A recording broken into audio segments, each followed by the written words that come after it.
이제 예수님께서 한적한 곳으로 가셔서 이렇게 기도하시는 모습을 보여주고 계십니다. 이미 그 전에 예수님의 소문이 너무나 크게 들려서 많은 사람들이 모이기 시작하였고요. 그 예수님의 소문으로 또 예수님을 쫓아가기 시작한 그런 상황이었습니다. 아주 바쁜 일정 가운데 어쩌면 인기 스타가 되셨던 것이죠. 우리의 인간적인 생각으로 봤을 때는 그런 부분이면 우리는 좀 더 그 사람들이 있는 곳으로 가거나 그런 인기를 누리고 실감할 수도 있지만, 오늘 본문에서 특별히 예수님께서 한적한 곳에, 그것도 오늘 지금 저희 성도님들과 함께 드리는 이 새벽 미면에 새벽 기도를 지금 드리시는 모습을 보여주고 계십니다. 우리 성도님들, 예수님이 누구이십니까? 라고 제가 만약에 물으시면 어떻게 고백하십니까? 다들 이렇게 예수님은 하나님의 아들이시고 여러 가지 고백을 하시죠. 제가 고백하면 예수님은 구원자이십니다. 그리고 예수님은 선한 목자가 되십니다. 그리고 예수님은 우리의 치료자이십니다. 그 외에도 우리는 여러 가지 예수님에 대해서 많이 알고 있습니다. 말씀해 보시면 우리가 알고 있는 그 예수님은 하나님의 아들이신데, 그럼 하나님의 아들이신 예수님이 왜 기도하러 가셨을까? 우리 가끔 그런 생각을 하잖아요. 이 마가복음 말씀을 보시면 예수님께서 기도하시는 장면들이 곳곳에 이렇게 있습니다. 근데 우리가 너무나 잘 아는 14장에 보시면 겟세마네 동산에서 기도하실 때 이제 십자가에 이제 붙잡히셔서 달리셔서 이제 예수님께서 36절에 보면 이런 고백이 있어요. 아빠, 아버지여, 아버지께서는 모든 것이 가능하오니 이 잔을 내게서 옮기시옵소서. 그러나 나의 원대로 마옵시고 아버지의 원대로 하옵소서. 특별히 예수님께서 하신 말씀이, 기도하시면서 어떤 기도를 하셨을까? 저는 이 예수님의 기도 장면을 묵상하면서 한적한 곳에서 새벽에 기도하실 때 하나님하고의 친밀함으로 가까이 계시는 그 예수님을 우리는 알 수 있습니다. 하나님은 아버지가 되시죠. 예수님은 하나님의 아들이신데 아들과 아버지가 가까운 자리에서 사귐을 갖는 것이죠. 깊은 대화 가운데 물론 능력도 받는데, 저는 예수님께서 특별히 어떤 기도를 하셨을까? 이 땅에 오신 예수님의 목적은 우리의 죄를 사하시고 우리를 구원하기 위하여 오셨습니다. 한마디로 이야기하면 예수님께서는 사명을 감당하기 위하여 이 땅에 죽으러 오신 것이죠. 그것을 위해서 틈만 나시면 하나님하고 깊은 가운데 내 원대로 하지 마옵시고 아버지의 뜻대로 하옵소서 하신 그 고백 가운데 긴밀하고 친밀한 관계로 누리며 힘을 얻으셨던 것입니다. 우리 성도님들, 기도하는 시간을 누리시길 축복합니다. 기도하는 가운데 하나님하고의 그 긴밀한 관계를 누리시길 축복합니다. 그 안에서 주님께서 우리에게 새 힘을 주십니다. 어떨 때는 우리가 기도할 때 생각이 잘 나지 않을 때도 있어요. 물론 우리의 필요와 때를 따라 도우시는 그 은혜를 구하시면서 하나님께서 다 이루어 주시겠지, 우리가 그렇게 기도할 때도 있습니다. 하지만 우리 말씀해 보시면 로마서 8장에 이와 같이 성령도 우리의 연약함을 도우시나니 우리는 마땅히 기도할 바를 알지 못하나 오직 성령이 말할 수 없는 탄식으로 우리를 위하여 친히 간구하시니라. 성령님께서 기도 가운데 우리를 깨워주시고 우리의 그런 연약한 부분을 아시고 우리를 옆에서 함께 도우시면서 힘을 주시는 분이십니다. 그래서 오늘 저는 이 새벽에 예수님께서 기도하시는 부분을 보면 바쁜 와중에서도 늘 기도에 틈만 나시면 하신 모습을 보여주시면서 우리에게도 동일하게 하루를 지내는 시간 가운데 구별하여서 주님과 보내는 시간, 하나님하고의 사귐을 갖는 시간이 우리에게도 필요한 것이죠. 어떤 분은 새벽 예배를 나오셔서 주님 앞에 깨어서 기도하시는 분도 있으실 거고요.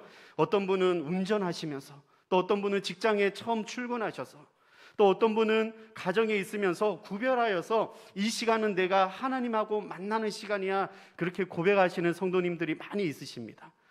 저 같은 경우는 저는 이제 교회에 있으니까 제가 이제 오전에 점심 이후 전에 이제 저는 요 피아노 앞자리에서 이렇게 기도하는 시간이 있습니다. 물론 주일 예배 콘티도 준비하면서 한 주간의 묵상 가운데 하나님 앞에 그 시간에 하나님을 찬양하고 높이는 시간이 저에게 떼어진 시간이에요. 어제 새벽에 목사님께서 오늘 우리가 부르는 새 노래가 있어야 된다라고 고백하셨잖아요. 오늘 내가 드려지는 찬양이 우리 성도님들에게 다 있으십니다.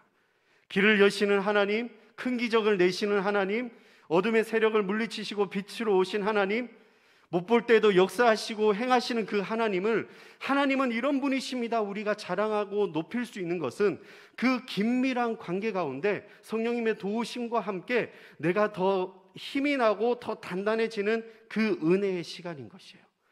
어둠의 세력은 기도하는 자들을 제일 두려워합니다. 왜냐하면 흔들리려고 그 사람에게 많은 유혹과 여러 가지 환경으로 어렵게 하려고 할 때 기도로 더 무장되어지고, 기도로 더 말씀에 충실하게 되어지고, 기도로 더 예수 그리스도의 이름을 선포하게 되고 담대하게 되어지는 것입니다. 저는 오늘 새벽에 우리 성도님들에게 도전합니다. 우리가 깨어서 하나님하고 어느 누구도 방해받지 않는 그 긴밀한 시간에 하나님하고의 친밀함을 누리며 기도하시는 우리 성도님들 되시길 축복합니다. 이후에 보시면 이제 한 인물이 등장합니다. 예수님께서 많은 치유의 사역을 행하셨는데 오늘 40절, 42절에 보시면 이렇게 이야기합니다. 한 나병 환자가 예수께 와서 꿇어 엎드려 간구하여 이르되 원하시면 저를 깨끗하게 하실 수 있나이다.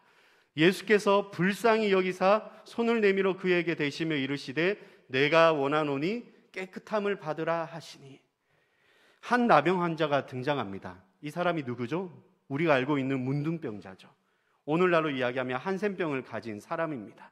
근데 이 사람이 예수님의 소문을 들었어요. 근데 그 예수님의 소문을 듣고 오늘 예수님 앞에 나오고 예수님께서 이 사람을 고쳐주십니다. 근데 당시에 이 문둥병 하면, 문둥병이 걸렸으면은 만약에 이게 질병으로 끝났으면, 병으로 끝났으면 의사에게 가서 보여주고 의사가 진단을 내려줘야 되는데, 당시의 문둥병은 이스라엘 역사에 있어서 제사장에게 가서 자기의 그 깨끗함을 보여줘야 되고 정결 예식을 행해야 돼요. 그것이 아니면 이것은 하늘에서부터 내려온 저주였기 때문에 나는 부정하다 이 이야기를 하면서 격리되어서 공동체 안에서 같이 있지 못하고 따로 떨어져서 그 병든 사람들이 모이게 되고 이제 사람들하고 함께 생활을 하지 못하고, 물론 가족들하고 떨어져야 되는 그런 가운데 있는 불쌍한 사람이었습니다.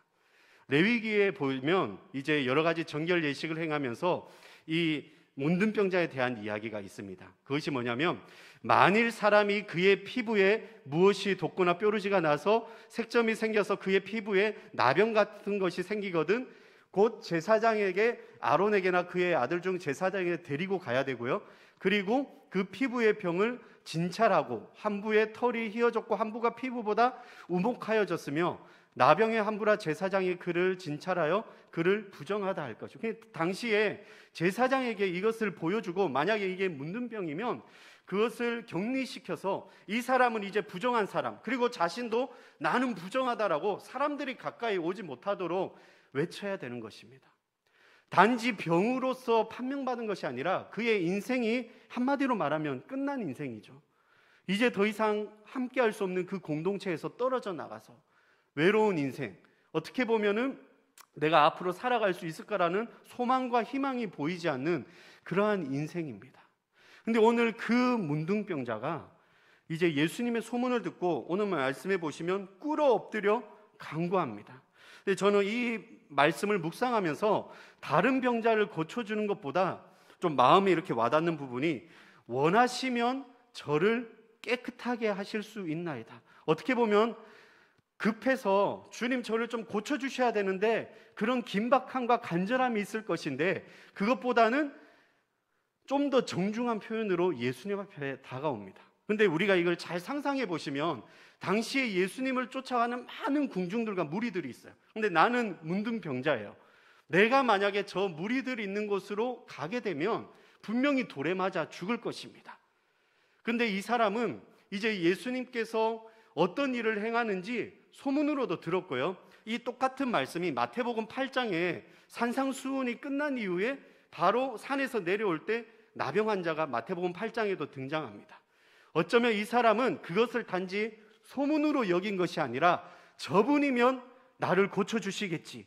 저분이면 나는 나아갈 수 있을 것 같다라는 믿음이 생기기 시작하면서 그 환경을 뚫고 내가 죽을지언정 오늘 무리들 앞에 나온 것입니다. 근데 그 나온 것을 보면 예수님께서 특별히 이 사람을 고쳐주실 때 말씀으로 고쳐주실 수도 있으십니다. 그래, 내 마음을 알겠다. 내가 원하니까 너도 깨끗함을 받아라. 그렇게 끝날 수도 있는데 오늘 예수님께서 이 사람이 그 고백을 보시고 이렇게 하시죠.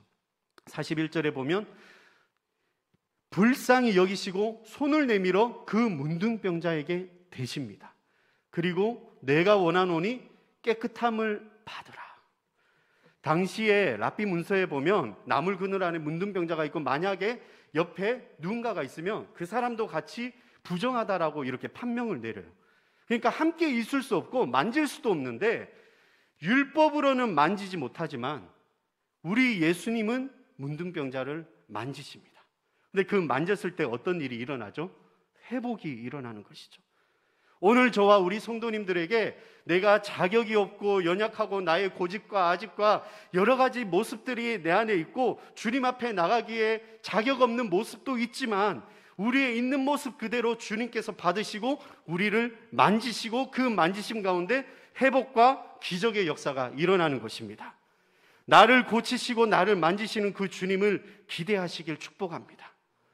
제가 오늘 이 말씀을 보면서 율법으로도 이 사람에게 제할 수 없고 그런 관계이지만 그 율법을 넘어 우리 예수님께서는 그 인생을 불쌍히 여기시는 그 마음으로 긍휼의 마음으로 손을 대셨을 때 이 사람은 그 율법을 넘어 예수님의 사랑으로 온전하게 깨끗함을 받는 회복이 일어난다는 것입니다. 그 주님을 믿으시길 축복합니다. 예수님께서 이 사람의 손을 대시고 깨끗함을 받으라라고 하셨을 때 단지 치유의 목적이 아니었어요. 이 사람의 인생, 어떻게 보면 외롭고 낙담되고 가족들하고 떨어져 있고 공동체 안에 있지 못하고 우울증도 있을 것이고 자기 인생에 대한 앞으로의 비전이 보이지 않는 그 인생을 예수님께서는 회복시키시고 그의 영혼까지도 구원하여 주시는 바로 우리의 좋으신 분이심을 우리는 오늘 말씀을 통해서 알 수가 있습니다. 이 새벽에 우리가 다시 한 번 더 주님 앞에 우리의 있는 모습 그대로 나오셔서 주님, 내가 이렇게 할 수는 없고 연약하지만 주님, 만약에 주님께서 원하신다면 나의 이 문제와 환경 가운데 주님 찾아오시고 만져주시옵소서. 우리 주님의 그 터치하심을 이 시간 기대하시길 축복합니다. 오늘 하루를 살아가는데 우리 주위에도 예수님의 손길이 너무나 필요합니다. 물론 병마로부터 싸워 이겨야 되고요. 어떤 여러 가지 갈등에서부터 공동체 안에서부터 아니면 더 친밀한 가운데 사단의 유혹으로부터 벗어내어서 우리가 나가야 되는 가운데 오늘 예수님께서 이 문둥병자에게 손을 대시고 내가 원하노니 깨끗함을 받으라라고 하신 것처럼 그 주님의 음성을 갈급해 하시고 그 주님의 음성을 사모하시고 들으시는 우리 성도님들 되시길 축복합니다. 그러기 위해서는 우리가 어떤 시간이 필요하죠? 하나님하고의 그 긴밀한 기도의 시간을 통하여서 더욱더 담대함으로 우리의 있는 세상 가운데 문제 가운데 오늘 예수님께서는 이렇게 하시는 그것을 바라보시면서 승리하시는 저와 우리 성도님들 되시길 축복합니다. 기도드리시겠습니다.